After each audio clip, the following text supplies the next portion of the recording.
Welcome back, everybody. And do you know what? I'm pretty sick of having to sit at this desk and report to you, the hard-working, law-abiding citizens of this country, about how broken our system really is. The latest humiliation is, of course, the illegal migrant paedophile from Ethiopia, Hadush Kebatu, who has been accidentally released from prison and is now at large in London.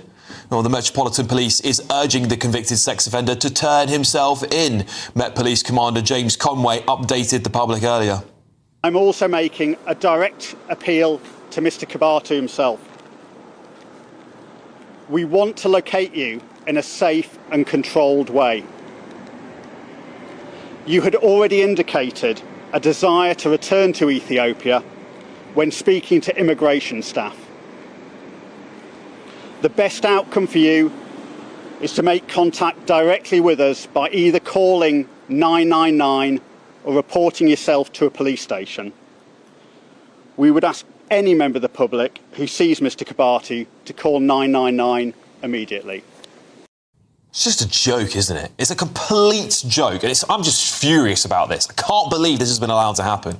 The search for Kebatu began at 12:57 BST on Friday after Essex police were alerted to a prison release error.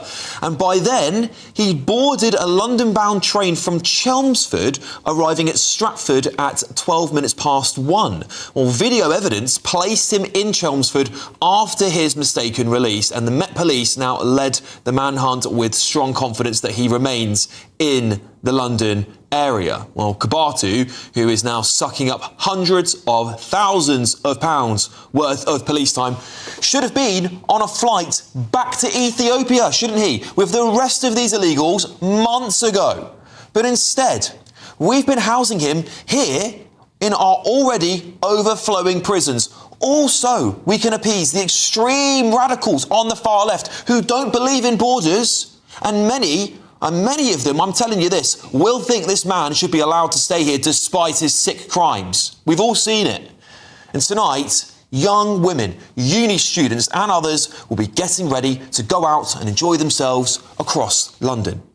I would be terrified to be a parent of one of those women tonight. And I can't even fathom the fear, the trauma this must be causing for the child he sexually abused. Her parents must be absolutely furious. I would be. Now, women across London and Essex are going to have to look over their shoulder because our incompetent government let this sexual predator back out. This is a government-run institution. Let's not forget it. It is part of the government apparatus. This man should not only never have been here in the first place, frankly, but he should have at least been on the first flight out of this country when he was arrested and warned. If he ever stepped in this country ever again, he'd face the gallows. That is the only hard justice that is going to deter these criminals from ever coming back to Britain and committing a feral crime like that one. Well, I think, like you, my patience is at an end. I'm done giving chances to failed politicians and governments who are, at this point, willfully putting the lives and the safety of citizens in this country at risk, putting them at the back of the housing queue, putting them at the back of the NHS queue, and putting illegal foreign criminals at the front. We are going to drive down migration, both legal and illegal. That will only be done with a serious plan. The only way to make it work is to smash the gangs that are running the vile trade. It's not working. It's not working, though, is it, Keir? It's just not working. The buck has to stop with the Prime Minister. His smash the gangs farce has completely and abysmally failed. His deportations agreement with France has failed. He has no plan to remove these men from our country, has he? For every single illegal criminal that arrives here and commits a crime, well, I think that is now all on Keir Starmer's hands. And some breaking news. Met police officers have now confirmed that migrant Hadush Kebatu was last seen shortly before 8 p.m. on Friday evening in the Dalston area of Hackney, London. He was still wearing his prison-issue grey tracksuit, top and bottoms, but is now carrying his belongings in a distinctive white bag with pictures of avocados on it. Just can't make it up, can you? Additional officers have been deployed to the area to carry out further searches, but we are appealing for the help of local residents to report any sightings possible, the police say. We'll have more of those CCTV and pictures to show you shortly. I'll just read the top of that. Breaking news for you again. Met police officers have now confirmed that migrant Hadush Kebatu was last seen shortly before 8 p.m. on Friday evening in the Dalston area of Hackney in London. He was still wearing his prison-issue grey tracksuit, top and bottoms, but is now carrying his belongings in a distinctive white bag with pictures of avocados on it. OK, well, let's get the thoughts on this story with my panel, former Labour advisor Paul Richards, former Met Police detective Peter Blexley, and political commentator Lauren McEvitt. Peter, I'd like to start with you because I think it would be very useful for our audience to know what goes in to an investigation, a manhunt like this. Yes, but first of all, I have to say something extremely important, if I may. Please. This case, regrettably, has overshadowed the fact that yesterday an illegal immigrant who came here from Sudan on a boat was convicted of murdering 27-year-old gorgeous Rhiannon White. Rest her soul. Here. Kebatu, like magic from yesterday, came here on rubber dinghies. These people are flooding into our country and they are now, as we can confirm, murdering British citizens, sexually assaulting British children, entering the illegal tobacco industry, illegally working as delivery drivers and the such like. This is an utter scandal. Shame on Paul's lot. Smash the gangs. What a pathetic slogan that they failed on. And as for Lauren and her pathetic government that didn't stop the boats, they have a huge share of responsibility about this global embarrassment for our country, putting our people at danger. Sorry to now answer your question, only now, okay? Huge police resources to try and rescue this embarrassment.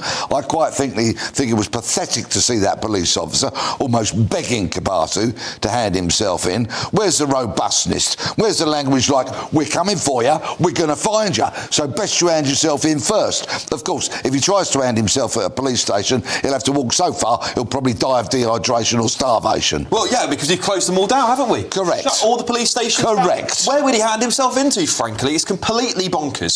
I mean, Paul, I appreciate that David Lammy's come out and said he's furious, but this is just not going to cut it. I mean, this is not going to cut it. This is an extreme embarrassment for the government. Had they just done what everyone had asked, even he, Hadush Kebatu, wanted to be deported, why did we just not kick him out of this country while we had the chance? I can tell your script was written by a bloke, by the way, because women always have to... Well, I write my own scripts, as we spoke about earlier. I write all of my own monologues on this channel. Because women always have to look over their shoulders regardless. I mean, that is true.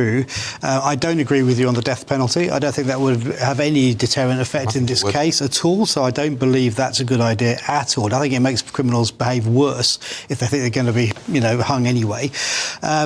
David Lammy, I'm pretty sure he will have considered his position over this because it is a weapons-grade fiasco. He's not personally responsible for letting this guy go. That would have been some operational level, but, the buck does stop. However, I do think that the Met are going to get this guy because there's so much surveillance now. I mean, the fact we've got these almost blow-by-blow accounts of his movements, I think he will be caught. And the best thing then is for him to be kicked out as fast as possible. Yeah, I guess, I mean, I think Peter's right to say, Lauren, the Tories hold a lot of responsibility for this because the prison system is completely broken. They did not build any prison spaces, and that is an unfortunate position for them to be in because when we look at this case here, well, had they done a good enough job of building prisons and propping up our prison services, we might not be in this position today.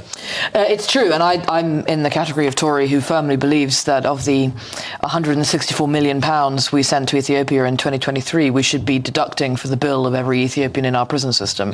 Unlike your monologue earlier, I don't think sending him back immediately is the right answer because we have no control over our southern border. He would just come back and he would not be in prison and a dangerous man would be on the streets.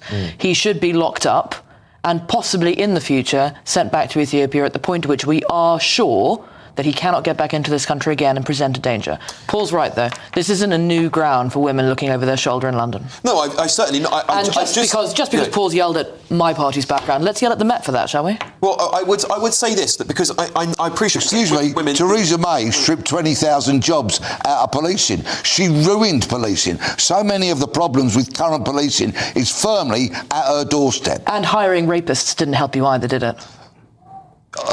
What's a thing to say, right? And because vetting, standards, recruitment and all of that fell through the floor because of the wicked budget cuts that your pathetic government imposed upon policing. Which had to be faced by all departments because, frankly, of what his party had done in government before we got in. Your pathetic government made the streets of Britain more dangerous. Your police did nothing to help. There is clearly blame across the political spectrum here. And I don't think there's any one government responsible. I don't think it's this Labour government purely responsible. I don't think it's the last Tory government purely responsible. I think there's probably 3 or 4 different governments of different colours all responsible for the chaos this country is in today. What I think is really difficult for people to stomach, and I hear what you're saying, women do have to look over their shoulder, not just in London, around the country now, by the way. I think it's disgusting, the state of our streets in this country, but especially now. And I think more, and of course I think of the women tonight who might just be even more careful than they normally would be because this man's on the loose and he's clearly here in the capital. But I think about the victims as well, Peter. I think about the sexual abuse that trauma he would have put onto that poor child and their parents who must be thinking, God, I wish this man would be gone out of my life, because that poor child must have heard the news. And part of the healing process for them may have been the fact that he was captured, charged, convicted and incarcerated. All of that could quite easily be undone now by the fact that he is at large on the streets of London. But the concerning factor for me is that report this evening that it was 8 p.m. last night means that actually the crumbs, the trail, has got longer. They're now 26 hours behind him, and that's deeply concerning. Now, something else just occurs to me is, how did this happen in the first place? I mean, what is the process whereby someone is released like this? You know, are we completely ruling out the idea that there might have been a bribe or some sort of inside job or what? Because we know it's so anomalous, isn't it? It's so bizarre that someone can simply be... Lord Timpson, the prisons minister, has he been sacked? Well, no. Shabana Mahmood, the Home Secretary, who was previously the Justice Minister. No. Let's fire an underling, because that's how the establishment and all those people in their places on high do things. Sack an underling. How did it happen? I mean, how is this situation allowed to arise? Because if we don't understand that, it's going to happen again, isn't it? And how is he in his prison tracksuit? Because if you're formally released from prison... Unfortunately, they all look like they're... grey tracksuits in Dalston is not unique, I'm afraid. When you're formally released from prison, you're released in what you came into prison wearing. Listen, I don't have all the answers to that. Or what I can see, which I think is exceptionally embarrassing for this country, is that he went back to the prison. He waited there 90 minutes because even he was confused. And the prison guards told him to go away. They sent him away, pointed him to a train station. Can you believe it? That is how incompetent it is. An eyewitness, a taxi driver, allegedly told the reporters this, that he spotted him standing outside the prison. This country is an utter joke. It's not like this man's face hasn't been plastered all over front pages, all over the TV. Surely the people in the prison must have known who he was. I just can't fathom. This is one of the biggest, most insane... It's a scandal. It's a scandal. It's an absolute scandal of a man who did something so heinous and feral to children in this country. It's something about it has enraged the public, and I know many of you will be angry at home. And don't forget Rhiannon White, rest her soul. Absolutely. I want to actually, thank you for reminding me of that, Peter, because that is a very important story, and we will talk about that story. I'll give you my word on that, Peter. We will talk about it, all right? I just want to get a rise of reply from the Home Office here. A spokesperson said this. I think we might have a wrong right of reply there. We will get to a right of reply as soon as we can, OK? But until then, time is ticking. I'm sure the government would deny this is a scandal and they're doing their best to get everything done.